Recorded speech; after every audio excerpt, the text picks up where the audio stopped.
So our usual schedule after we have a session of meditation is to gather together like we are and to have an open conversation about anything in particular or general, about the practices, about Buddhism, about your individual confidence or lack thereof, is that whatever is on your mind.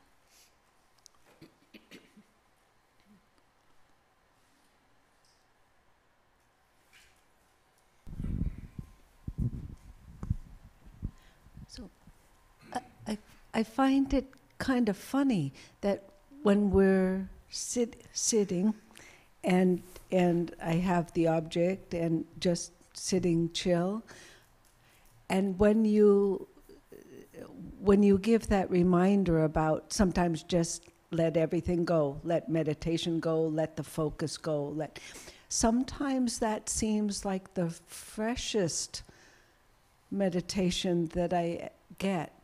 That you what? It sometimes seems like the freshest meditation of just when I let go the idea of meditating, it seems that that's the very fresh experience of just sitting and knowing.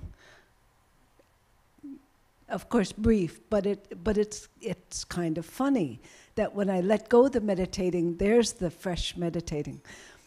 But you have any comments?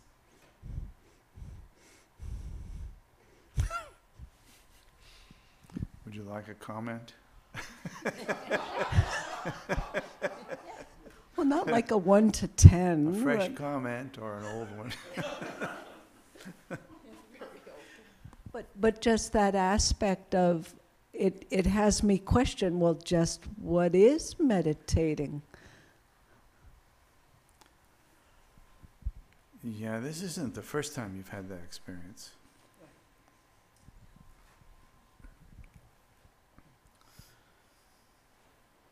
This happens to us, regularly just in our lives, and things we try to do something, and then when we give up, something happens.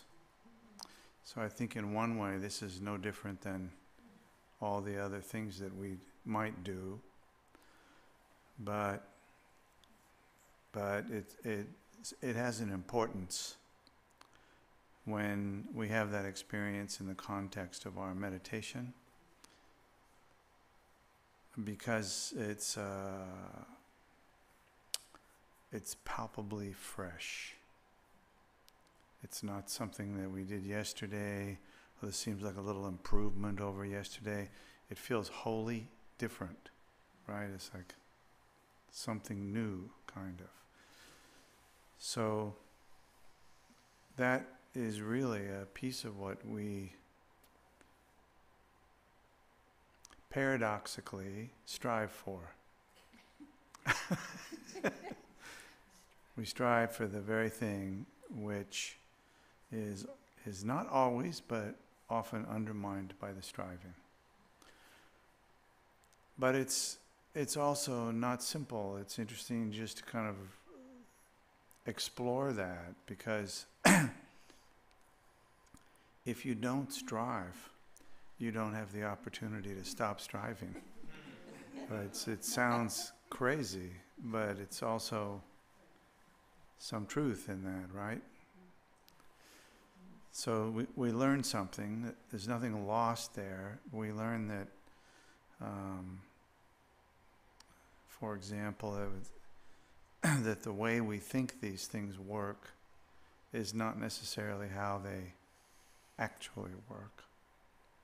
So sometimes we can seed that fresh experience by changing our approach and getting out of the way, even when we don't know that we're in the way.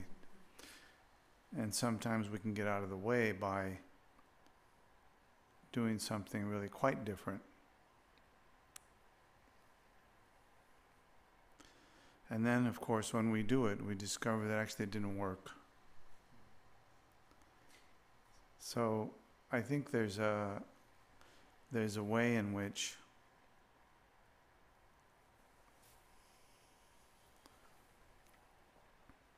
you have to keep going with it, but you cannot predict where it's going to end up or at what point some insight will occur or won't occur. So the path as we know it and all of the instructions and the texts that talk about it, you can't put them aside and decide that they're not worth it, because by virtue of looking at those things, these experiences happen that you're talking about. Anyway, we could go all night talking on that, but I think you can look at that as a moment of good fortune and then continue.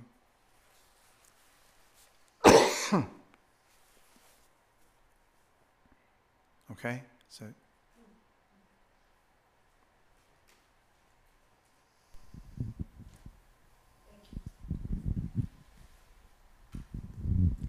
this is sort of tagging on to Cynthia's experience. And I am basically undisciplined, or maybe I shouldn't say undisciplined, but I mean, I at least sit down to meditate.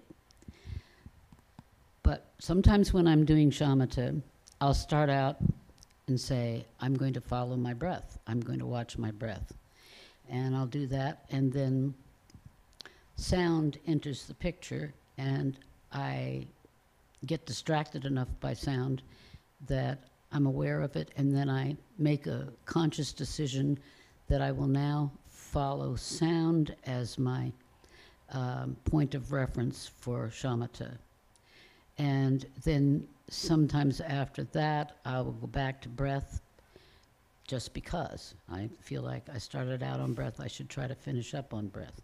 So am I just playing games, or is this a valid way to approach shamatha? Kind of like Cynthia's thing. what's the game you're talking about? Well, I don't really, maybe game's not the right word, but I'm moving from one thing to another, and I was following the breath, and then sound interrupted, and then I decided to follow sound.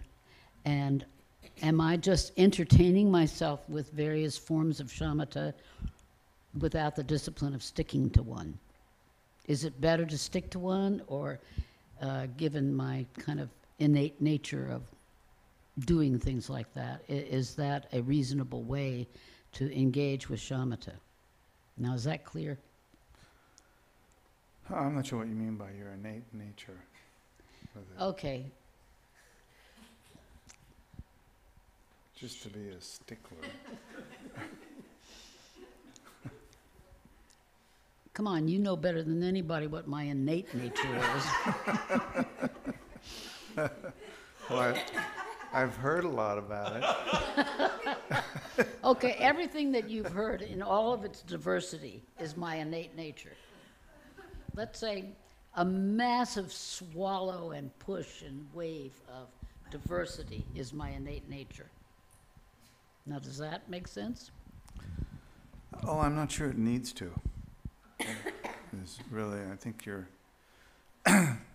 what you're talking about is the exploration that anyone who is engaging in these practices with some intention around it, and some hope and some fear and all these things mixed together.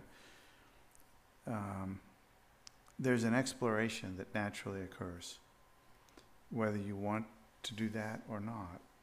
Like what Cynthia says, it's like I was doing something and then I decided to let go of something, and then letting go of it,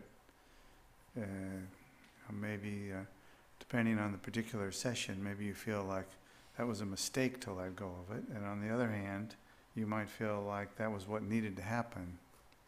So I personally have never witnessed that somebody moves through the process of learning to meditate, going deeper into the meditation without going deeper and then going shallow, and without falling off and then crawling back on. We're dealing with something here that in our own culture is fairly rare. And the result is that we normally have lots of questions about it. I think we should have lots of questions. The questions seem to provide the space for things to open up.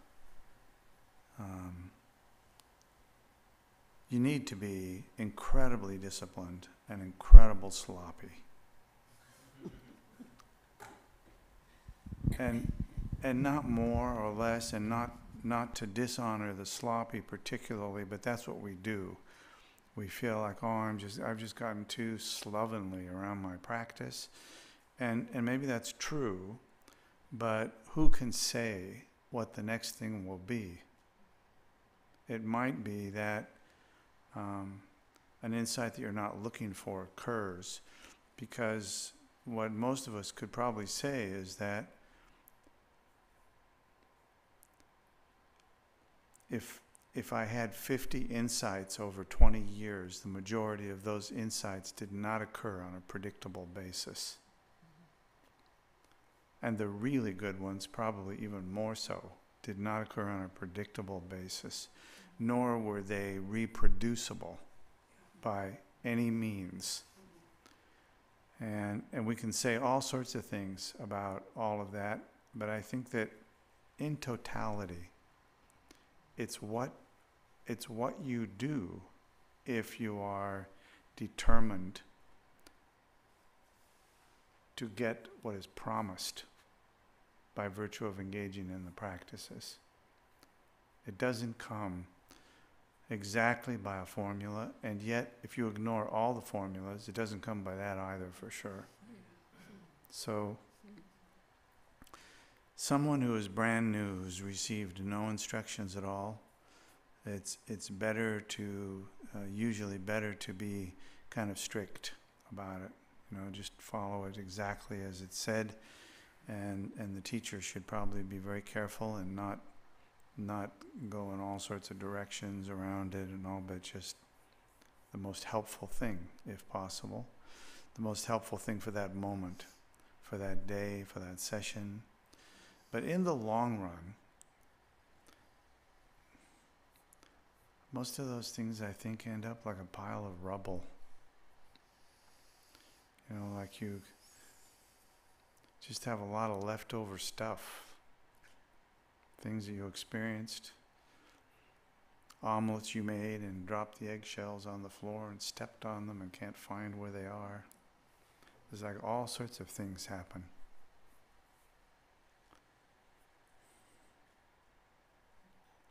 It's helpful to honor our intention to accomplish the practices.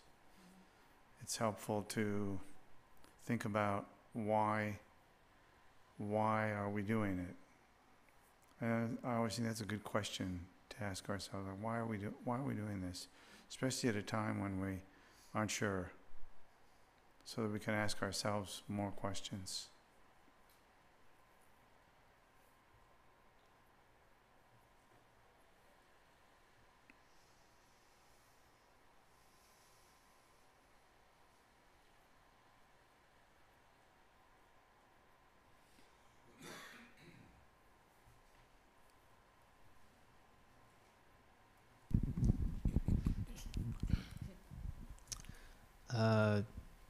Yes, it's okay. I guess I first just wanted to say to Tara that your description of shamatha is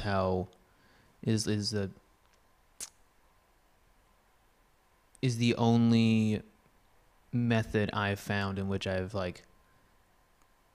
felt successful in practice.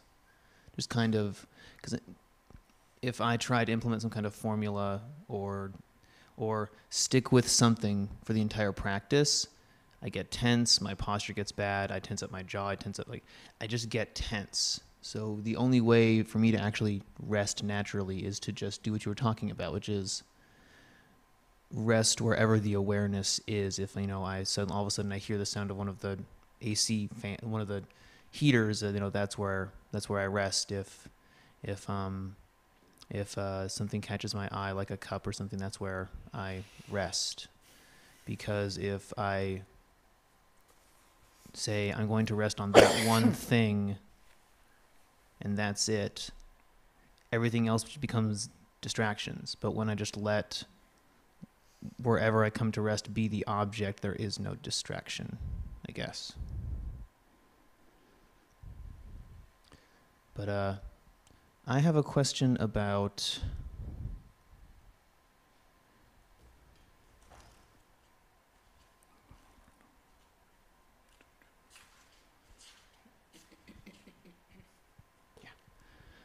black Dharma practice. What Dharma practice? Black Dharma practice. Black? Yes, it's a phrase I heard just today in a book I'm reading, and it basically describes the idea that when one practices Dharma with the 8 worldly concerns in mind, it taints all practice. I see. And I really kind of felt thunderstruck by how accurately that described my practice for most of this summer. What destroyed your practice? Described your practice. That phrase fit very well for at least for my current view of how my practice has or sort of the intention behind my practice for quite a few months now. It's great. And I guess I was just curious about that idea and how to work with that without feeling like I need to blame myself for. Yeah. It's really easy to really take a huge dump on myself and say you wasted your whole summer, without even knowing it. Yeah. So are you sorry that you spent the summer doing that, or what? What's the? I mean, yeah, I wish I hadn't, because that's a whole summer's worth of a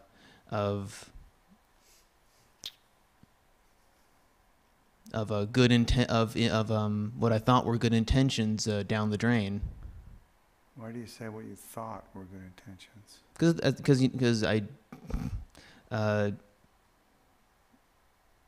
Because in the moment I was convinced that my intentions were good.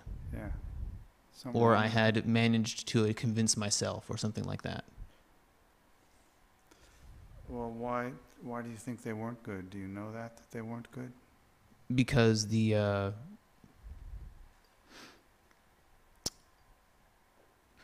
results were not well-being or increased compassion or increased understanding or loving kindness or any of the things that we talk about here that should increase to some degree when practice is done with right intention. Well, all of that is true, of course, but you can have the best intention and completely blow it. Yes. And if you had that this summer, I think you could rightfully say that was like maybe the most important summer in my life.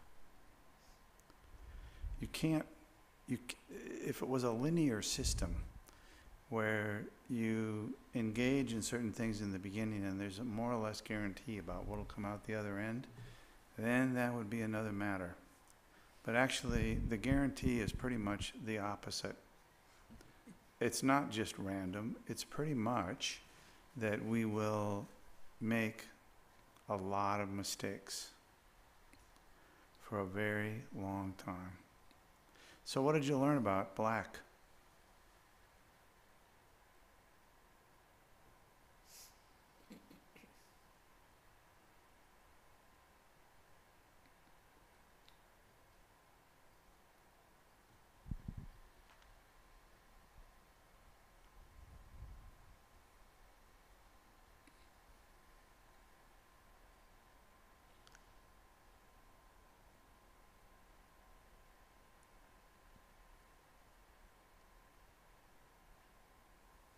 I think that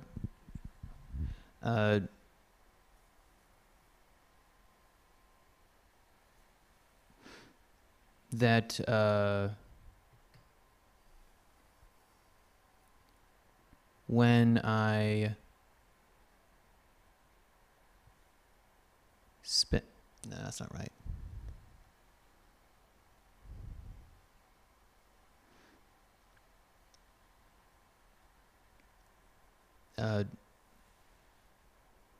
It's what occurs or what comes to is the result of letting I-centered thoughts or the I voice tell me what's good for my practice, tell me what's good for me, tell me what I should do, tell me how I should go about things. And what about that?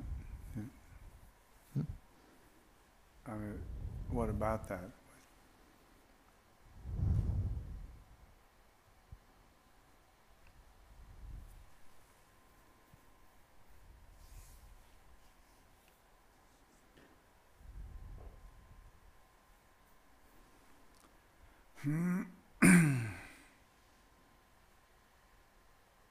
I think what happened was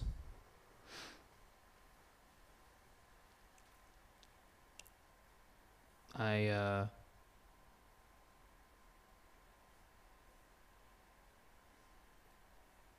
listened to myself too much. Mm. I took counsel from the enemy.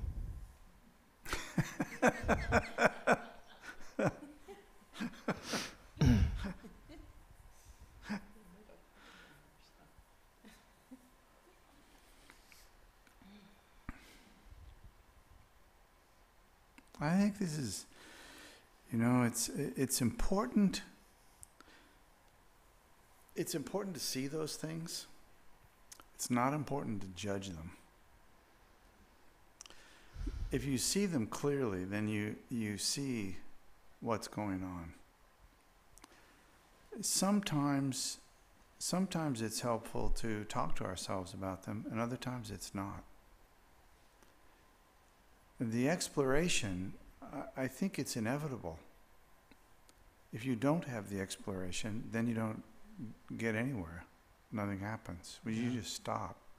So then instead of saying what you did last summer, next summer you'll say, from this point forward, I didn't do anything. I kind of just came to a halt. Couldn't move. So that happens too.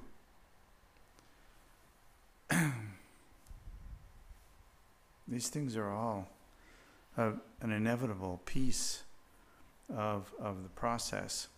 I'm hesitant to even say an inevitable piece of the path, though I think it would be fair to say that. I think it's also the inevitable piece of learning what worldly life is about. And I don't mean just worldly life in the sense that we all know what worldly life is about.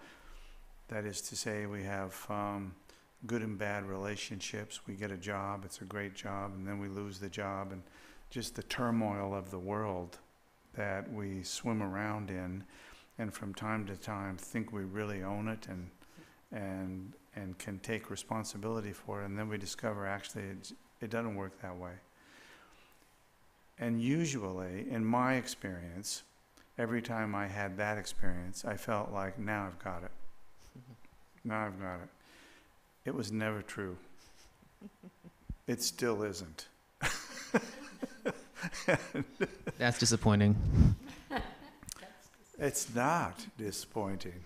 So I'm not disappointed, so you don't need to be disappointed on my behalf. But I appreciate your goodwill.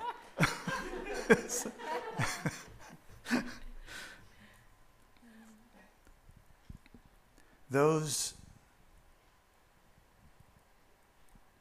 8 worldly mistakes are not taught in order to guilt trip us or to feel bad about doing certain things and to avoid certain things that we feel might be good, but we're worried because it seems to have a tinge of worldliness about it somehow, so I don't want to do that. And there's no easy way to inoculate ourselves against the downside of all that worldly stuff.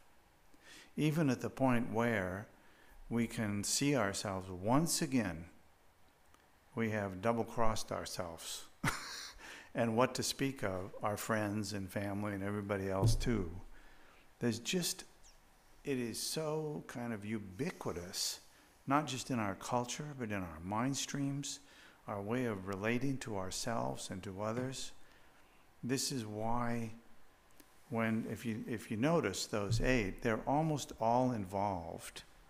Where they really are nasty is where they meet with our relationships with other human beings. If it weren't for that, we could just go somewhere and slit our wrists and get it over with. But even that, from our perspective, won't work. In fact, it's even worse because we'll come back with less understanding of why the misery is there. So while we actually are going deeper into the misery of it, it's good to notice, I see how it is that I go into this, I'm seduced by these things. And gradually, they look good, and then they're not good. And then they look good, and then they're not good. And we just go back and forth and back and forth. It's not too far from the truth to say that we actually have to do that. So it appears. So if that's the case, if I were to say to you, you have to do that. And one of the ways that you can do that might be helpful is to note that you are actually going through that. It's not, maybe I will, maybe I won't, maybe this won't last this long, or maybe this is correct. No, it's actually going to be a lot of confusion. So there's a way to go through it that's really helpful, which is gradually think about the downside of our grasping. How many kinds of grasping do we have on any given day? How many times do we want and search out something which is of marginal, if not outright negative? Like too many hot fudge sundaes. Everybody has eaten too much bad food at one time or another to not know the meaning of being hopelessly seduced by the hot fudge sundae. Well, actually, the first one wasn't so bad. And that's how you get to the truth of the thing. You have to do that. And so you're doing it. You could switch your understanding of it to, it appears that born as a human being, not just in this culture, so it's good not to make that mistake, but anywhere that I am probably going to be drawn into things which are wholly unhealthy by my own definition, which maybe is quite forgiving of unhealthy things. You're going to encounter them. The fuel here in the Dharma is recognizing that we create our own suffering. You have to get that out of those out of those things. If you don't get those things, then you'll never do what you need to do in order to create your own happiness, or what to speak of anyone else's happiness. You have to. So this is kind of in the more, let's say, profound Vajrayana stuff. We often carry the view that whatever negative or positive thing that comes to me, I will view it as a gift from my teacher. Because I admire my teacher, I love my teacher, it's like all good things have come that way. So therefore, I can think to myself, whatever comes my way is a gift given to me by somebody who knows I can work with this. And so we grasp it. We kind of, not in the sense of grasping after it, hopefully, but just we do not run from it. And I think for many people that works quite well. It's kind of a heroic process. I will take it, I will work with it, I will do something good with it. So one last small thing I think is really helpful here also.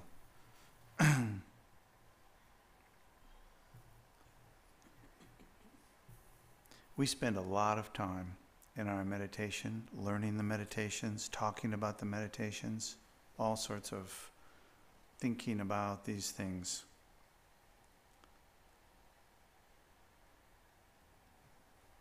And a lot of it is based upon an understanding, which is not altogether wrong, that the more that we can see our own foibles in our practice, the better off we are. In other words, part of the chain of circumstances that we would call happiness comes from working on difficult things which could be the cause of unhappiness. But there's another piece here. I remember a long time ago hearing from a Dharma friend who had done a lot more retreat than me, a lot more Dharma than me. He said something that caused us to have an argument. Not a fatal argument, but a good, hot argument. And his remark was, I don't remember the exact words, but the meaning was that going somewhere and meditating alone was not an act of kindness. And at the time, that really, really irritated me. And so we had a real argument about it, and it's an ongoing argument. But not so long ago, it occurred to me that the problem here was that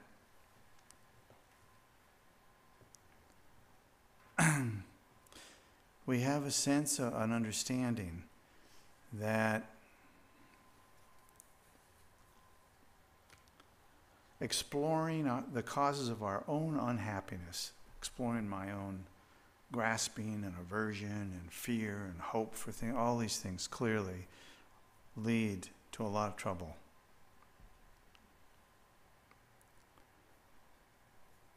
But it seemed for a very long time like the antidote to all of that was to go deeper into the personal understanding. And at some point, I remember thinking, the issue here is that in my own life, it looks to me like all of my happiness and misery have come from relationships with other people. Pretty much 50-50. And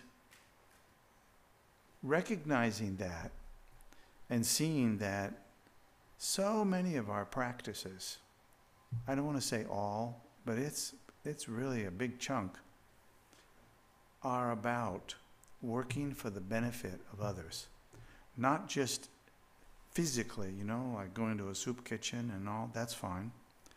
But also just mentally holding the benefit of others in my own mind, starting with people I know, starting with people I know are really sick or really confused or having a really hard time somehow, and just continuously making wishes that they overcome whatever obstacles are there.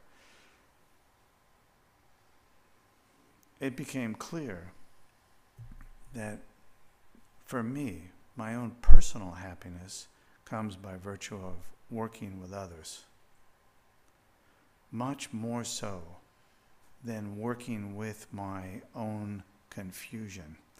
The confusion often evaporates in the context of holding the benefit of others as primary.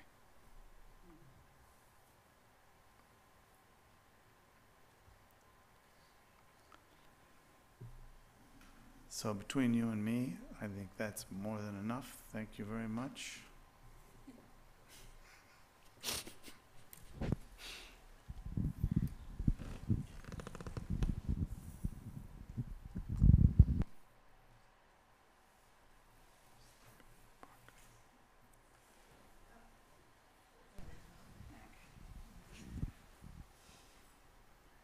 So, are you saying then that personal retreat is not necessarily a worthwhile cause? Oh, I was hoping you would ask that.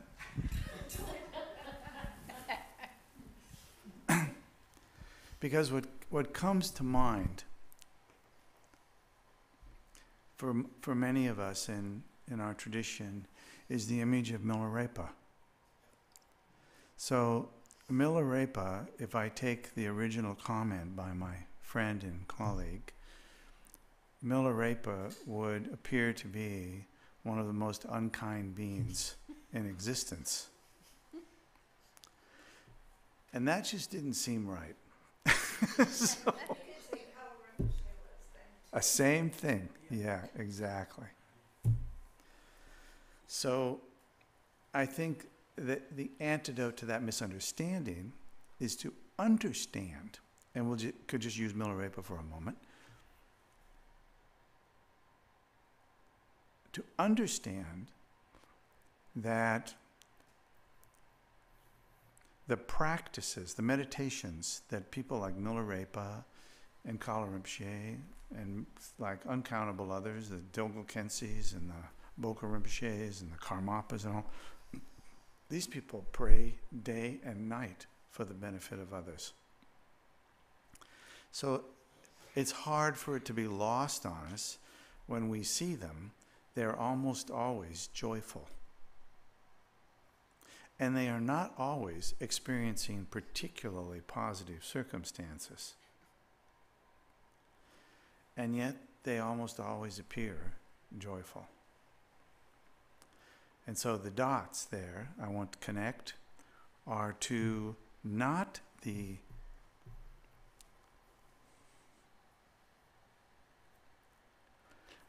it's not that they put their attention on the benefit of others as an antidote to their own suffering. That won't work.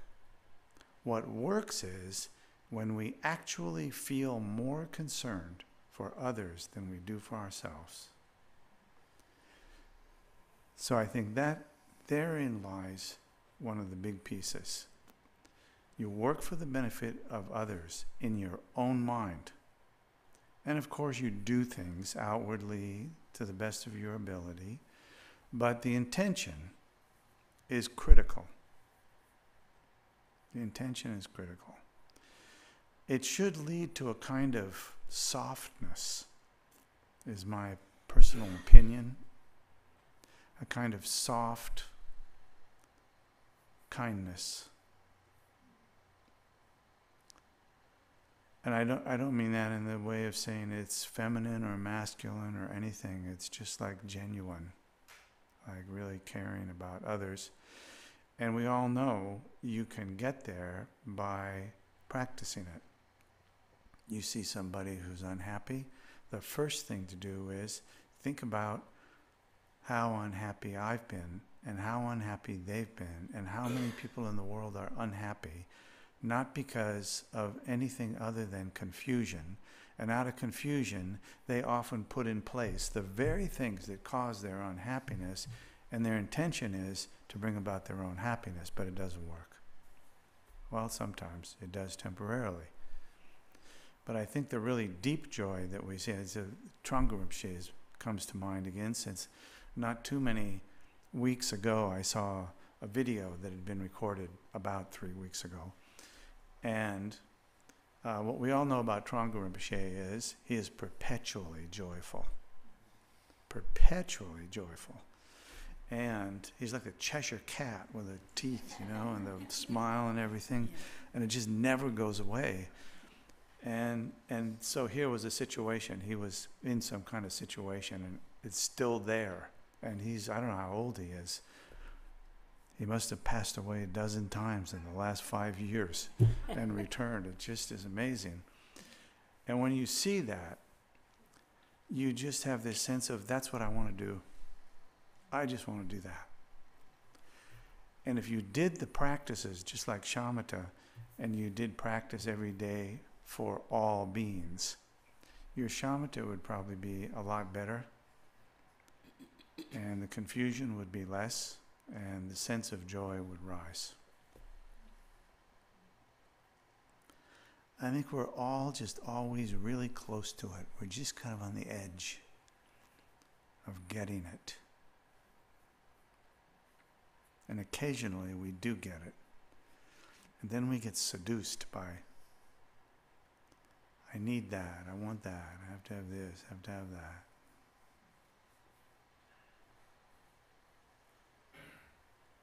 Okay?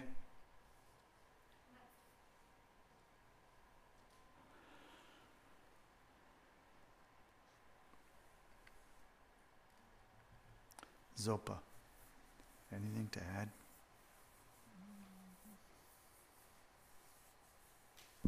Anything to change, throw away? Yeah, Bill. What were the more persuasive comments that your friend? What were the more persuasive comments your friend made in arguing that long retreat was not kind? Were there any? Well, the key there was persuasive. None of them. That was part of the argument. But it was partly because I had been on a retreat like for a year. And traveling around, you know, on a pilgrimage up in Ladakh and around there. It just was very difficult to think that being on a long retreat and living in seclusion and all was actually not kind. But that was because I felt the kindness of that. So it seemed like if I was going to agree with that, I was agreeing that the people that I was meeting and enjoying their company, that they were unkind, and it was just not possible to make that move.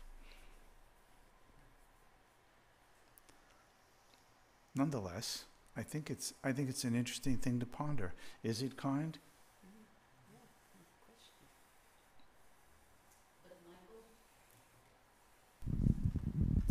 Don't you Do you have more, think Bill? that I want to give you your full. I was just curious what I don't want to say who it is. They're not in this room, I say that. No, I know. long time? You know, like Yeah. what was the kind of the argument? What was the Oh, the argument was, so this person was teaching the Dharma to a group of people, and those people, so I was not actually there, so just what I understood from others was that people were asking that question in the context of some teaching, like what is the benefit to others from one's own practice? It seems like your own practice is your own benefit, not somebody else's. And if you hold their benefit in mind, like that's okay, but it's like how do they get benefit from that? Which is an approach that I can remember having pretty firmly myself early on. So that's where it was. Michael, was this person saying that doing a long retreat or any retreat was an unkindness to oneself? Was that No. what it- No, it was an issue of if your intention was to benefit others. There's so many ways that you could benefit others. Going off and doing some long personal retreat in a cave did not seem like an act of kindness. And I think it's an interesting thing to ponder. So where is the kindness if it's not an act of kindness?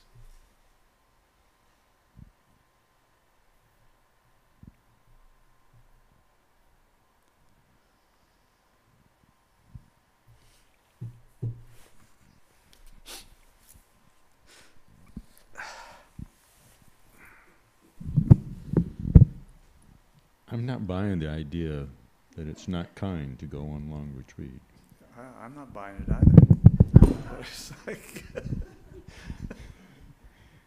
And the more I look into it, the more it seems that the things that we do that really unravel our own confusion are the only things that actually allow us to be deeply kind.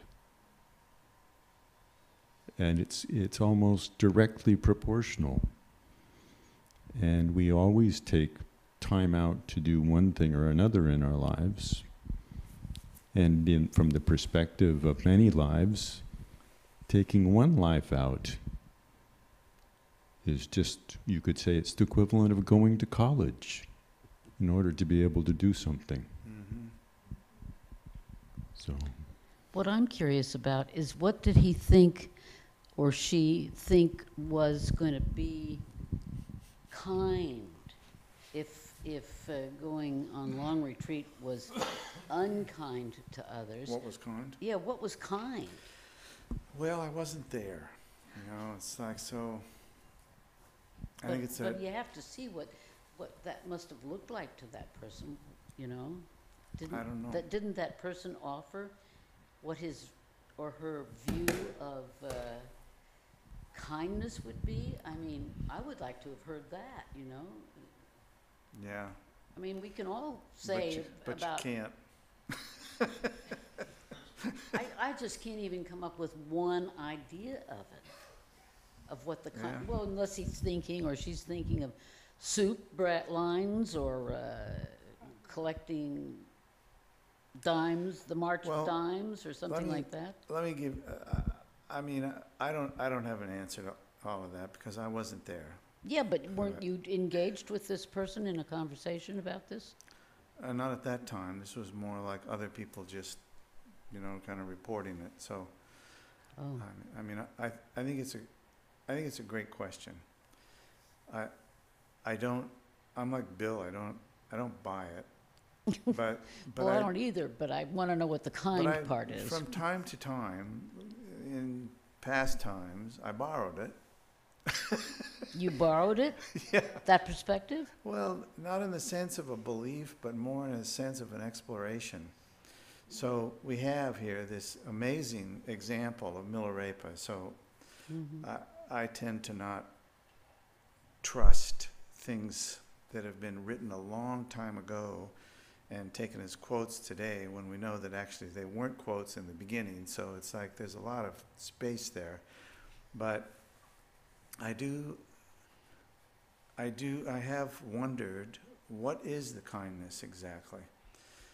And one of the things that has been helpful is understanding that Milarepa's practice, his meditation practice, was almost entirely imbued with a sense of working for the benefit of others. So out of that comes something. One of the things that comes out of it are extraordinary tales, stories that I've personally found really useful stories. I don't think they would be useful if I just thought they were just stories, that nobody ever did any of those things, but it's fun to think about it.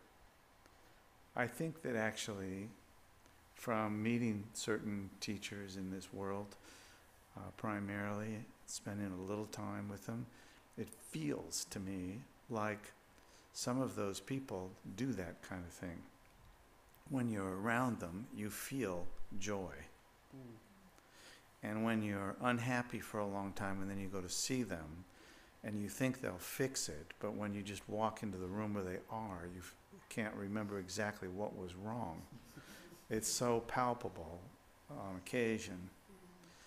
And so that seems more relevant somehow than this other story. But I do think the stories are fascinating and interesting, and they're interesting in a certain way, like trying on the clothes. Trying on the clothes. Put on the clothing of the practices that those people are doing and see how it feels. Try it. So if what they do is day and night recite passages about the importance of kindness to others, then just try that. Just try it. See, do you get anything there, or what is it exactly? I think it's not so hard to give it a shot, and then you get this little sense of, maybe I should look into this a little more and see. That's my personal sense of it.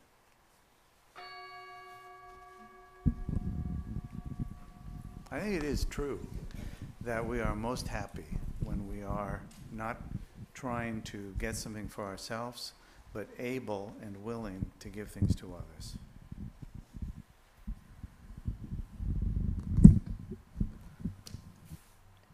Okay?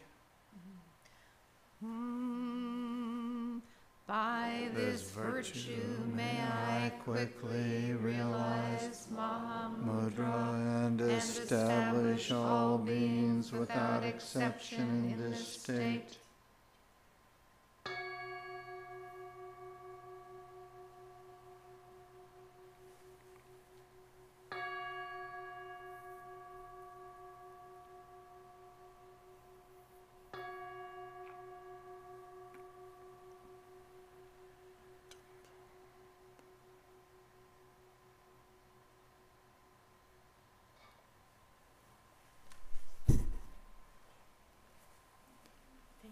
Thank you so much.